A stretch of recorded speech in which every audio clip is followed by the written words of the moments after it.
محرم کے حوالے سے ایک بات کر لوں, یہ 10 محرم کا روزہ, رسول اللہ صلی اللہ علیہ وسلم نے ارشاد فرمایا کہ عاشورہ کا روزہ مجھے اللہ کی رحمت سے امید ہے کہ 1 سال کے گناہوں کا کفارہ ہے. تو بڑی فضیلت ہے. رمضان کے بعد سب سے زیادہ فضیلت عاشورہ کے روزے کی ہے, 10 محرم کا روزہ. سمجھ رہے ہیں؟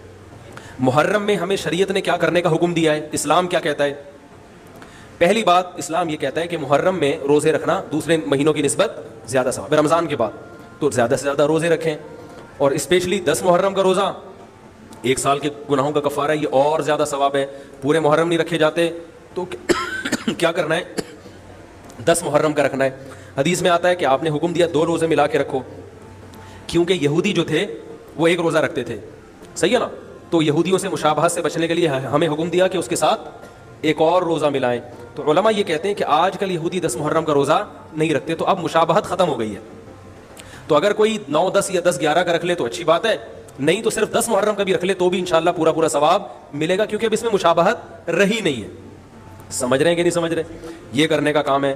دوسرا کام, محرم میں گناہ دوسرے مہینوں کی نسبت زیادہ, اس کی قباحت زیادہ بڑھ جاتی ہے, کیونکہ 4 مہینے محترم ہیں, شوال, ذی قعدہ,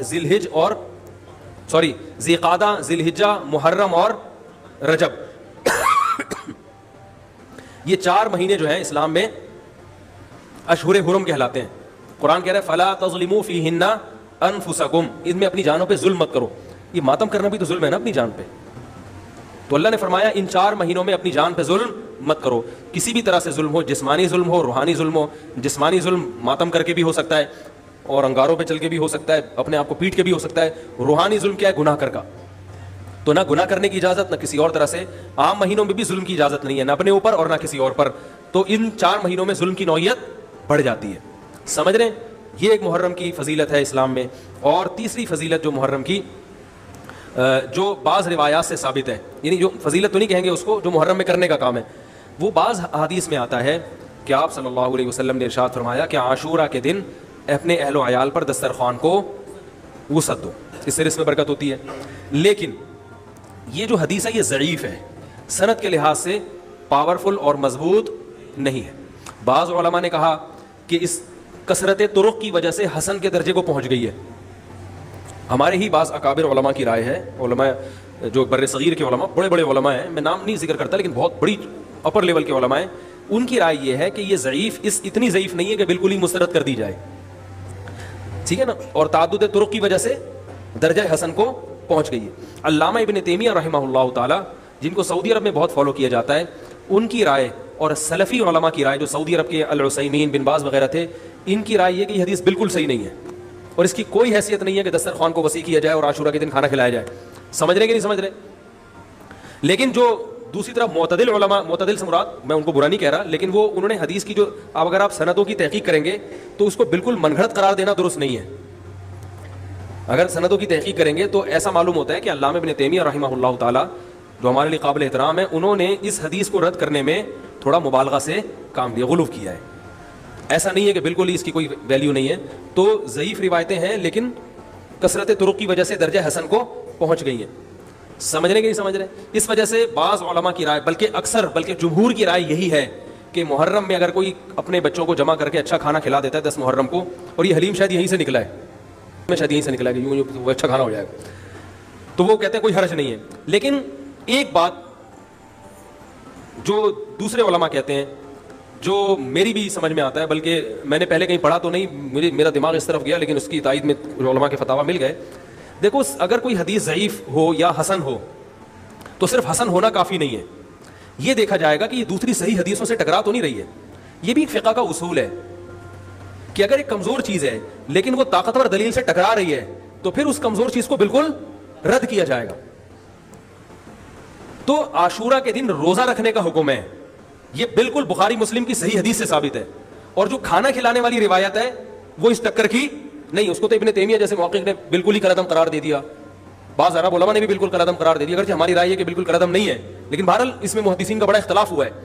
جبکہ روزہ رکھنے والی جو روایات ہیں وہ بالکل بے غبار ہیں, ان کو سب صحیح مانتے ہیں.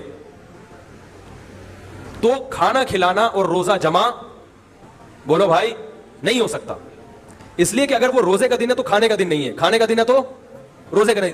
ابن تیمیہ رحمہ اللہ تعالیٰ کی رائے یہ ہے کہ بعض لوگوں نے شیعہ کی مخالفت میں غلو کیا ہے. شیعہ نے اس دن کو چونکہ منحوس بنا دیا 10 محرم کو, تو انہوں نے مخالفت میں اس دن کو ایک سیلیبریٹ کرنے کے لیے نا کھانا کھلانے کا حکم دے دیا کہ ہم منحوس نہیں سمجھتے بلکہ اس کا کیا کریں گے, اپوزٹ کے کھاؤ اور کھلاؤ. تو انہوں نے کہا یہ بھی غلو ہوا ہے دوسری طرف. بھائی منحوس نہیں ہے, مبارک ہے ہماری نظر میں, لیکن اتنا مبارک کہ اس میں کھانا کھلانا اور یعنی عید والا عنصر کھانا کھلانا تو عید کے دن ہوتا ہے نا, تو عید نہیں ہے بہرحال.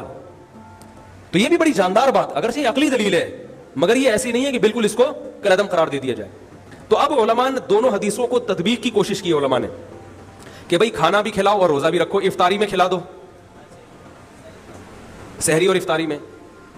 تو بات یہ ہے کہ افطاری میں اگر آپ کھلائیں گے تو وہ 11 محرم شروع ہو چکی ہوگی, وہ 10 محرم بولو بھائی نہیں رہے گی.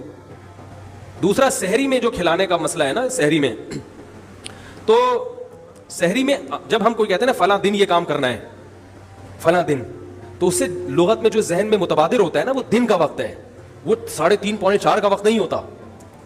یہی وجہ ہے کہ جو لوگ اس حدیث پر عمل کرتے ہیں عاشورہ والی, وہ دن میں کھانا کھلاتے ہیں, دوپہر کے ٹائم لنچ کرتے ہیں. وہ افطاری میں تو ویسے ہی دسترخوان وسیع ہوتا ہے بھوک کی وجہ سے. ارے بابا وہ تو ویسے ہی بچوں کو جب روزہ رکھا ہوا ہے تو اچھا کھلاؤ, سحری اچھی کراؤ, اور افطاری وہ تو ویسے ہی بھوک کی وجہ سے رمضان میں دیکھو نا کیسے کھلے دسترخوان ہوتے ہیں. تو میں نے بڑی کوشش کی دونوں حدیثوں کو جمع کریں, لیکن تکلف کے بغیر یہ ممکن نہیں ہے. تو فقہ کا ایک اصول ہے کہ جب کوئی بے غبار صحیح حدیث ہوتی ہے اور اس سے ایک اصول ثابت ہو رہا ہے, تو اس کے مقابلے میں اگر کمزور روایت آئے گی جو اس سے ٹکرا رہی ہوگی, تو اس کمزور روایت کو, اگرچہ وہ موضوع من گھڑت نہیں ہے, لیکن اس کمزور کو اس صحیح حدیث کی مخالفت کی وجہ سے بولو بھائی رد کر دیا جائے. اس لیے میرا نالائق کا موقف یہ ہے, میں بہت نالائق ہوں, میں اتنی بڑی بڑی باتیں کرتا نہیں ہوں, لیکن سڑی عقلچ یہ چیز آندھی نہیں ہے کہ بھائی جو روزے کا دن ہے وہ بھوکے پیاسے رہنے کا دن ہے, وہ کھانے کھلانے کا نہیں ہے. افطاری میں تو ویسے ہی کھاؤ بھی کھلاؤ بھی. تو اور اس کا نقصان یہ بھی ہوتا ہے کہ لوگوں نے اس کھانا کھلانے کے چکر میں روزے چھوڑ دیے ہیں. سمجھ رہے, جب حلیم پکے گا تو کون روزہ رکھے گا بھائی, ساری رات گھوٹا لگے گا حلیم کا کہ کل دسترخوان وسیع کرنا ہے, تو پھر روزہ گیا, وہ تو تیل لینے گیا, روزہ کون رکھے گا روزہ. تو وہ حدیث صحیح حدیث کی بالکل اس میں ٹائٹ قسم کی مخالفت ہو رہی ہے, ٹھیک ہے نا. تو نالائق کی رائے, پھر بھی اگر کوئی دوسرے علماء کی رائے کو فالو کرتا ہے تو وہ کھائے بھی کھلائے بھی.